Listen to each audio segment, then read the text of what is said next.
Un saludo a todas las personas que se unen a esta reflexión del Evangelio de cada domingo. Leemos para este sexto domingo del tiempo ordinario el Evangelio según San Juan, capítulo 14, versos del 23 al 29. Como siempre, les invito a dar una leída primero a todo, y en este caso sería, ojalá si leyéramos de manera corrida estos capítulos del 13 al 17 del Evangelio de Juan, que es el testamento de Jesús. Para este domingo leamos entonces del 14 al 23, capítulo 14, versos 23 al 29, y luego lo vamos a ir leyendo entonces por partes, según su estructura.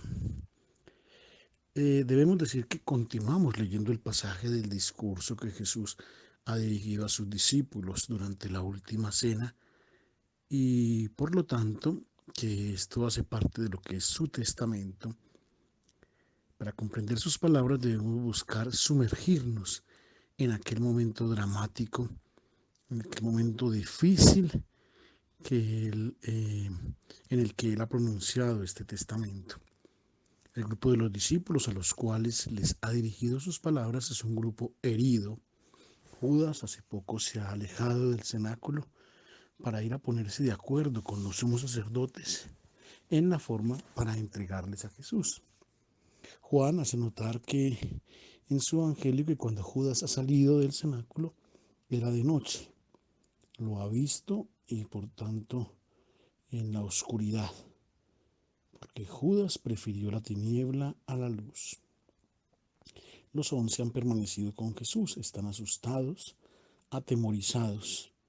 De hecho, 2 veces Jesús les recomienda no se amilanen, no, su corazón no se angustie, no se eh, llenen de miedo ni de temor. Estos 11 han cultivado grandes sueños y esperanzas y ahora comprenden que su maestro está por dejarlos. Y mientras Jesús estaba con ellos, pues ellos vivieron emocionados, pero ahora se sienten solos. Solamente deben esperar según los criterios de los hombres, según los criterios humanos, y entonces ellos pierden todas sus seguridades, se acaban todos sus presupuestos. En este grupo herido no parece que se pueda dar inicio a una nueva historia del mundo. Aquí parece ser que acaba todo. Podemos intuir nosotros hoy que este cambio del mundo se produjo porque este grupo tenía una fuerza que no era de este mundo. Ciertamente en este momento del cenáculo los discípulos están llenos de miedos y de temor. Y la fuerza divina, la fuerza que sale de dentro, con la cual los discípulos después se volverán testigos, la fuerza divina que Jesús ahora quiere hablar a los discípulos, es para prepararlos al momento en que ya no puedan resistir, cuando ya no se encuentren con su presencia física y que no lo sientan al lado suyo. En este momento dramático, 4 discípulos dirigen a Jesús unas preguntas. Le manifiestan sus miedos, sus incertidumbres. El número 4 indica la multitud, es la humanidad entera, es la humanidad toda que se concentra en la boca de estos 4 discípulos. Encontramos entonces en ellos todos los interrogantes que nos ponemos también hoy nosotros. Somos como ellos. No está aquí la presencia física del Maestro y también hay muchos miedos y muchos temores.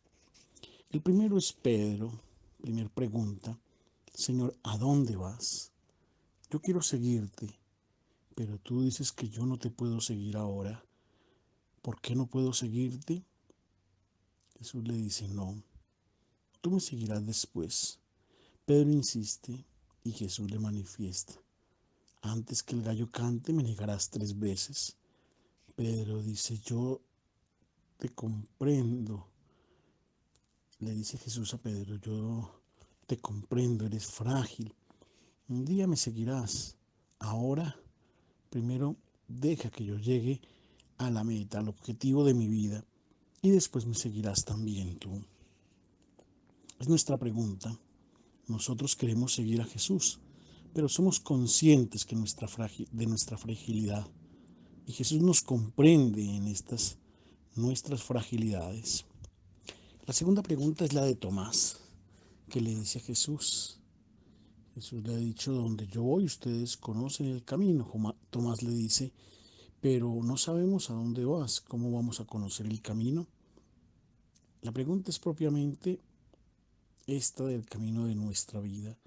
Son muchos los caminos que se nos abren delante de nosotros, muchas propuestas de vida que se nos hacen, de muchas propuestas de personas que admiramos, de los medios de comunicación o de muchas realidades. ¿Cuál es el camino justo? El que nos conduce a la paz, a la gloria que nosotros buscamos.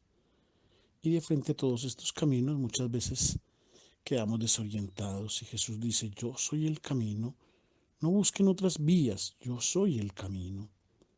Nosotros hemos sido creados para esta vía, que es la única que nos conduce al Padre. Interviene Felipe y nos dice, muéstranos al Padre. Y Jesús le dice a Felipe, tanto tiempo que estoy con ustedes y aún no me conoces, Felipe. Quien me ve a mí, ve al Padre. Esta sería la tercera pregunta. Y aquí vendría, ¿cómo ver al Padre? La única forma, mirar, contemplar a Jesús. Y así vemos al Padre. Y hoy nosotros a Jesús lo encontramos en el Evangelio. Los 4 evangelios, desde 4 perspectivas diferentes, nos hacen ver a Jesús, al Hijo de Dios, al cual nosotros debemos asemejarnos, debemos unir nuestra vida a la suya para hacer semejanza del Padre del cielo. Una cuarta pregunta. Interviene Judas, no el Iscariote, que ya ha salido del cenáculo. Le pregunta, Señor, ¿qué ha sucedido para que te manifiestes a nosotros y no al mundo? Nosotros quisiéramos que te manifestaras al mundo con signos, con prodigios extraordinarios. Queremos asistir a una manifestación tuya que suscite el clamor de todos. Era esto lo que esperaban incluso los parientes de Jesús. Se percibe en estas palabras de Judas la percepción de los 11, los cuales parece que quieren decir, nosotros hemos estado contigo por 3 años, hemos creído en ti, hemos vivido una aventura maravillosa y ahora tú te vas, todo ha terminado y nosotros volvemos a la vida de antes, no ha cambiado nada, has anunciado el reino de Dios, el reino de justicia, de paz, de amor, pero en realidad el mundo es el mismo de antes.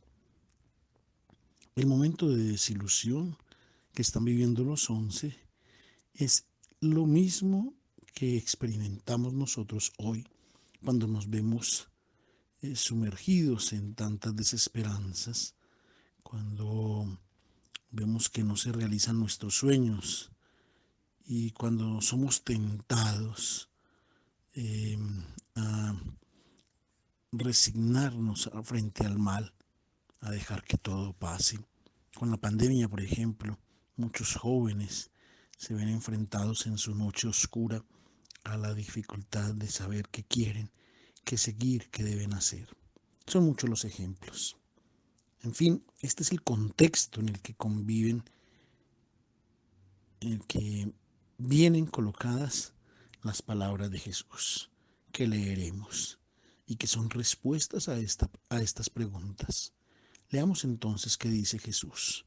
Comencemos leyendo los versos 23 y 24 del capítulo 14.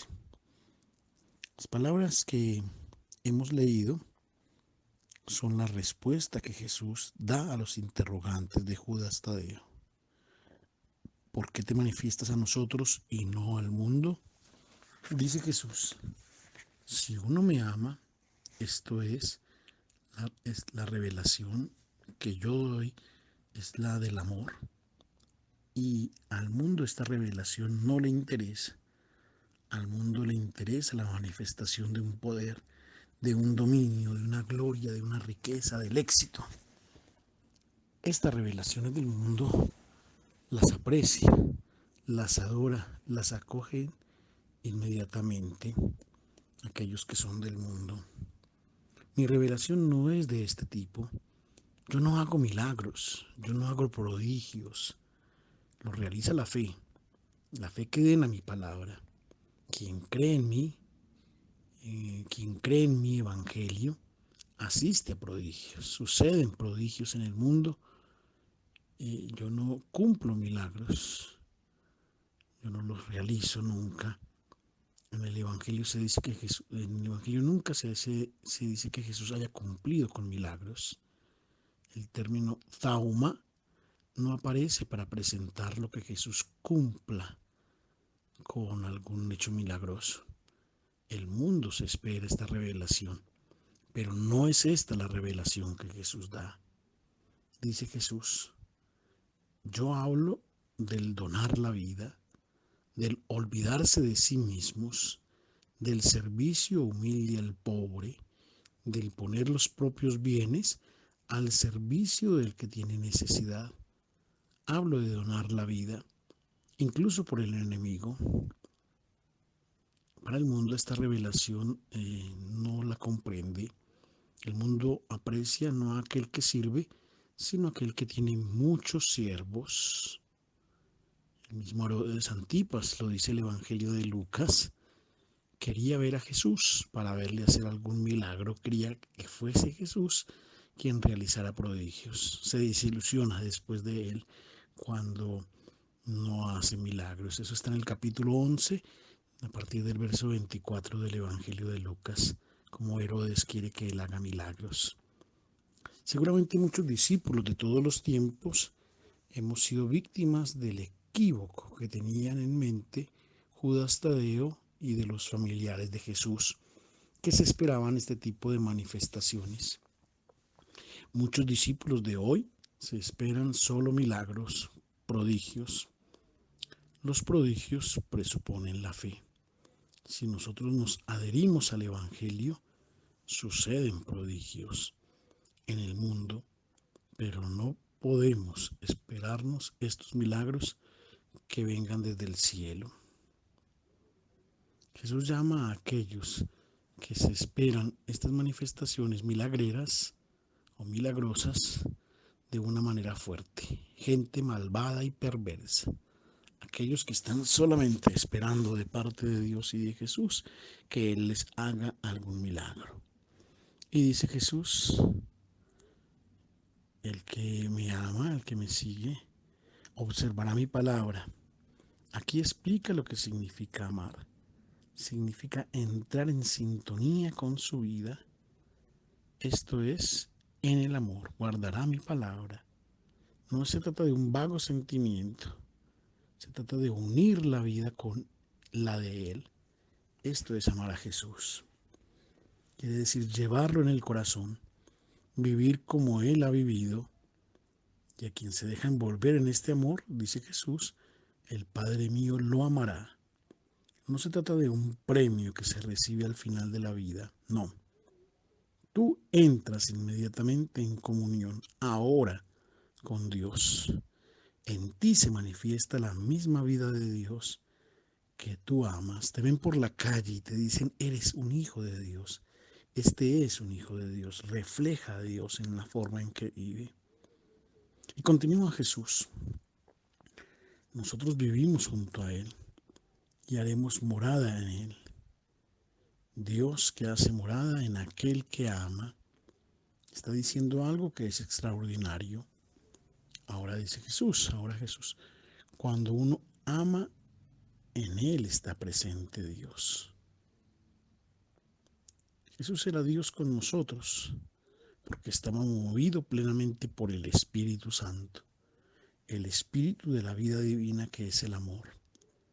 Ahora este amor, este Espíritu ha sido donado a cada uno de nosotros. Cuando se manifieste este amor, a través de nosotros se manifiesta la gloria de Dios. Y esta manifestación que lastimosamente el mundo no logra recibir, no logra apreciar. Jesús está presente de forma real, de diferentes formas, de diferentes maneras, en medio de nosotros, en el pan eucarístico, partido y compartido. Está presente en el pobre, está presente donde hay dos o más unidos en su nombre. Está presente en la palabra del Evangelio, pero está presente también en cada discípulo que ama. En él se revela el Hijo de Dios que está presente en el mundo. Y quien no ama, dice Jesús, no observa mis palabras. Si no amas, si no observas mi palabra, tú perteneces todavía al mundo, aquel mundo que no es capaz de acoger la verdadera revelación que Jesús hace. La palabra que ustedes escuchan no es mía, sino del Padre que me ha enviado. Las autoridades buscan separar a Jesús del Padre. No aceptaban esta manifestación del rostro del Padre, porque la estructura religiosa de los escribas y de los fariseos, de los sacerdotes del templo, pertenecía todavía al mundo y no recibía la revelación que Jesús había venido a dar. Jesús insiste diciendo, la palabra que yo anuncio, aquella palabra con la que anuncio mi revelación no es mía, es del Padre del cielo. Jesús sabe que los discípulos tienen miedo. Es que da miedo donar la vida, da miedo este amor, da miedo ahora el hecho que queden solos. No habrá más presencia del Maestro junto a ellos. Pero para infundir en ellos fortaleza y ánimo, les hace una promesa. Leamos entonces los versos 25 y 26 de este capítulo 14. Un poco antes que Judas Tadeo hiciera sus preguntas, Jesús había dicho una promesa allí en el cenáculo. Les había dicho, no los dejaré huérfanos, el Padre les enviará otro paráclito. La palabra griega es paráclito. Es una palabra que se ha traducido desde el griego. En alguna traducción anterior se colocaba como el consolador. Los traductores se daban cuenta que este término no manifestaba la idea que contiene consigo el término parácletos. Y entonces se prefiere ahora conservar esta transliteración del término griego paráclito, que significa el que está a tu lado, aquel que viene en tu socorro, en tu ayuda, en tu auxilio, tu protector, tu abogado. Esta promesa Jesús la ha hecho a los discípulos en el cenáculo. Recordemos que estamos leyendo el testamento de lo que nos dejó Jesús en la última cena.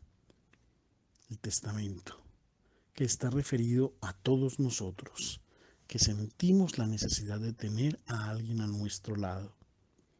Una de las pruebas más difíciles de nuestra fe es el sentimiento que muchas veces hay en nuestras vidas de soledad, en medio de un mundo que piensa, que razona, que actúa según los criterios del mundo, bien diferentes a los del Evangelio.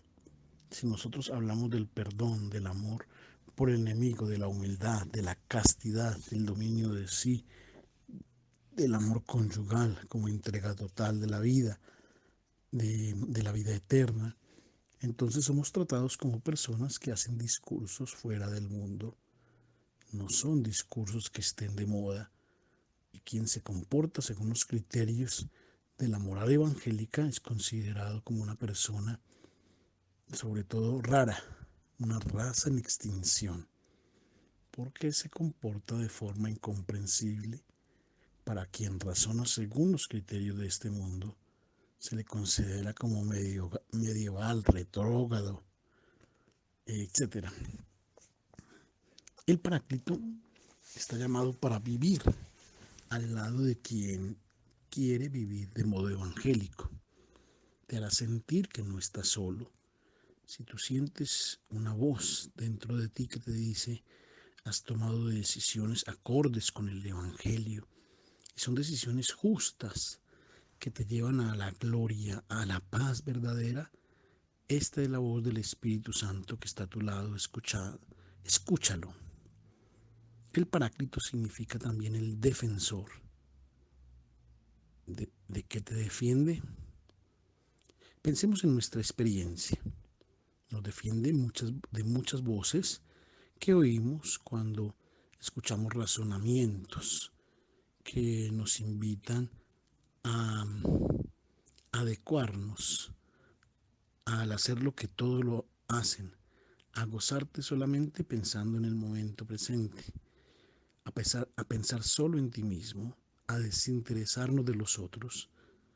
Dentro hay una voz que nos dice que las cosas no son así.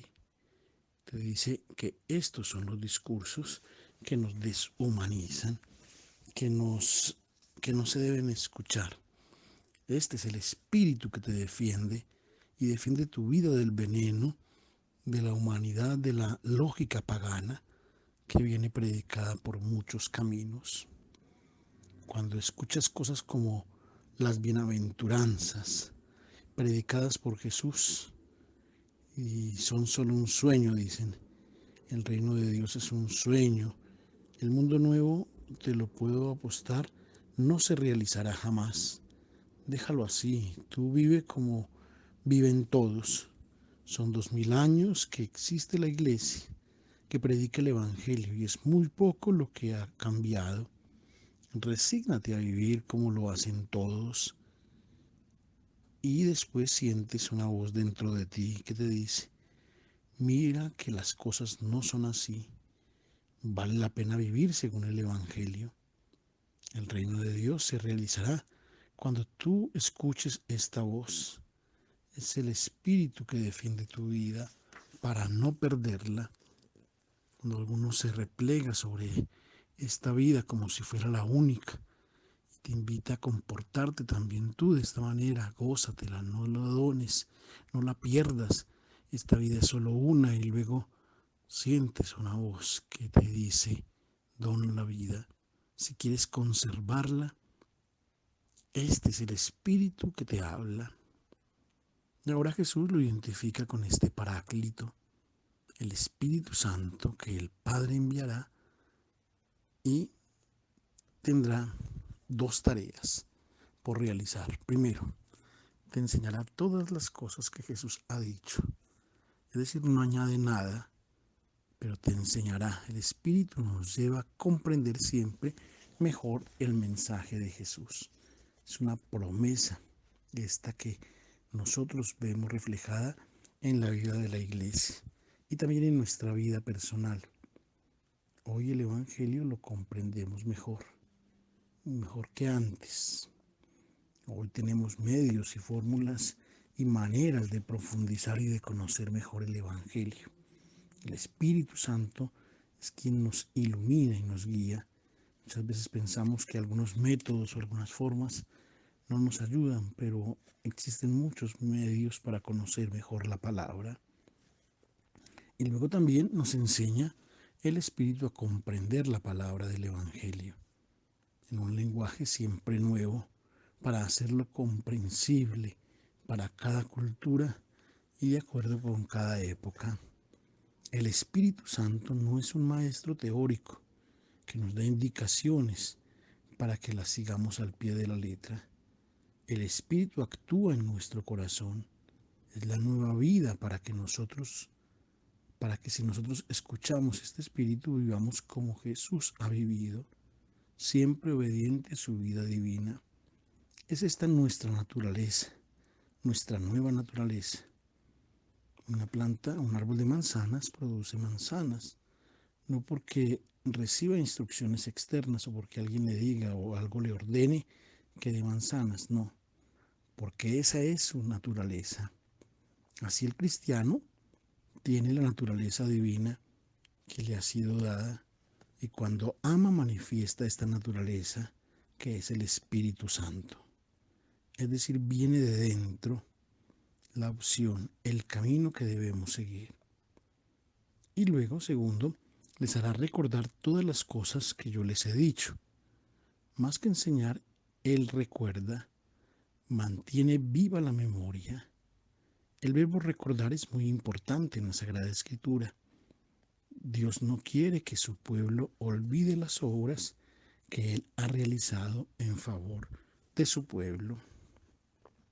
Es fácil perder la memoria de la propia identidad de hijos de Dios y volver a razonar, a hablar, a vivir como lo hacen todos. El Espíritu Santo nos reclama continuamente que Jesús tiene razón. Y viene ahora entonces la promesa de un don que Jesús nos hace. Leamos entonces los versos 27 al 29. Nosotros hoy sabemos que la promesa de Jesús se ha cumplido en la Pascua, porque el Padre del cielo ha enviado su Espíritu, que nos instruye en cada momento, nos recuerda aquello que Jesús ha dicho y nos dice, Él tiene razón cuando te dice su propuesta de vida. Esta es la verdadera vida, pero hay una posibilidad para verificar la presencia en nosotros de este Espíritu Santo. Hay dos signos inequívocos de la presencia de esta vida divina presente en nosotros. Son la paz y la alegría. Ellos nos reflejan la gloria, porque la paz y la alegría pueden estar presentes solo en quien ama. Una manera para darnos cuenta que Dios está con nosotros es la paz interna, es la alegría interna. Para eso el Señor nos ha creado, para ser felices y para hacer felices a los que están a nuestro lado, para ser portadores de paz. Si no tienes amor, estarás siempre inquieto, angustiado. Podrás tener mucho dinero, mucho éxito o poder, pero no tendrás la gloria, porque tú has sido creado bueno, has sido creado para amar. El signo definitivo de que Dios está con nosotros, de que estamos en armonía con la vida eterna que se nos ha dado, es la paz y es la alegría, la gloria. Y ahora Jesús nos explica qué cosa se entiende por paz, qué cosa es su paz, que es diferente a la que ofrece el mundo. El mundo viene empleando en tres sentidos diferentes en el Evangelio según San Juan. Por mundo se entiende a veces lo creado, la tierra. El Hijo de Dios ha sido enviado al mundo, a la tierra. Pero cuando Jesús dice que Dios ha amado tanto al mundo que le ha entregado a su Hijo, o cuando Él dice, yo he venido al mundo, yo no he venido al mundo para condenar al mundo, sino para salvarlo, entonces aquí por mundo se entiende la humanidad que debe ser salvada. Es la humanidad que es amada por el Padre del cielo hasta el punto que Él le ha ofrecido su Hijo unigénito. En nuestro pasaje, cuando se habla de mundo, se entiende la humanidad, esto es, aquel mundo de pensar y de vivir guiado por el maligno y que da origen a la sociedad guiada por la competencia, la del dominio, la del querer imponerse a otros, la sociedad basada en el dominio del más fuerte, la que te hace esclavizar, es decir, el mundo que crea esta sociedad, el mundo guiado de esta lógica malvada que ofrece también su paz. Se trata de lo que sería la Pax Romana, dominio, violencia, una paz que se imponía. Los romanos creían, con su Pax Romana, que ellos habían impuesto la paz porque no tenían sublevaciones, porque no había quien se rebelara. Pero es que los que se rebelaban, entonces los quitaban del medio. Entonces la gente vivía con temor y con miedo y por eso nadie pensaba diferente. Y era esta la paz que creían ellos. La paz del mundo, que es una paz de opresión que no permite que haya ninguno que pueda pensar diferente. Esta paz dura hasta cuando el vencedor logra imponerse y el vencido no tiene la fuerza para rebelarse. Pero si el vencido logra rebelarse, entonces se impone y somete al que tenía sometido antes. Vista así, la Pax Romana es el intervalo entre dos guerras. Era una paz que justificaba la esclavitud. Y Jesús cambia el concepto de paz. La paz de Jesús se funda en el amor, que elimina las barreras y nos permite vernos como hermanos, y más que esto, como hijos de Dios. Es la paz que viene a los corazones, que pone al más fuerte, al más capaz, al más dotado, al servicio del más débil, del más necesitado. El otro no es un hermano para matarlo. Si no se me somete el otro, es mi hermano y debes matarlo, debes amarlo. Es un hijo del único Padre del cielo.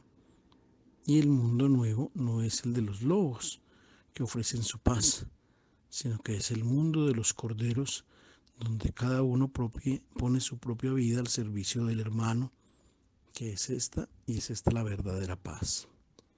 Continúa Jesús: no se turbe su corazón, no se angustien. El verbo utilizado en griego es tarasein, que significa la agitación de las olas del mar. También Jesús ha experimentado esta agitación interior. 3 veces la encontramos en el Evangelio de Juan. Primero, frente a la tumba de Lázaro. Segundo, cuando ha llegado su hora. Lo dice: mi alma está agitada. ¿Y qué diré? Yo he venido para esta hora. Tercero, está agitado interiormente en el cenáculo. Aquí, cuando a un cierto punto dice: uno de ustedes me va a entregar.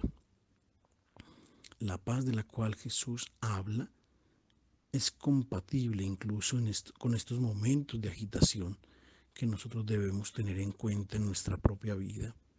Pero es necesario aprender a encontrar esta paz en lo íntimo, con nosotros mismos, con la conciencia, con aquello en lo que se cree. La paz, por el hecho de construir nuestra vida, está en sintonía con el Espíritu Santo. No podemos hacer depender la paz de aquello o aquellos que están fuera de nosotros. La paz verdadera nace de la unión, de la intimidad con el Espíritu Santo.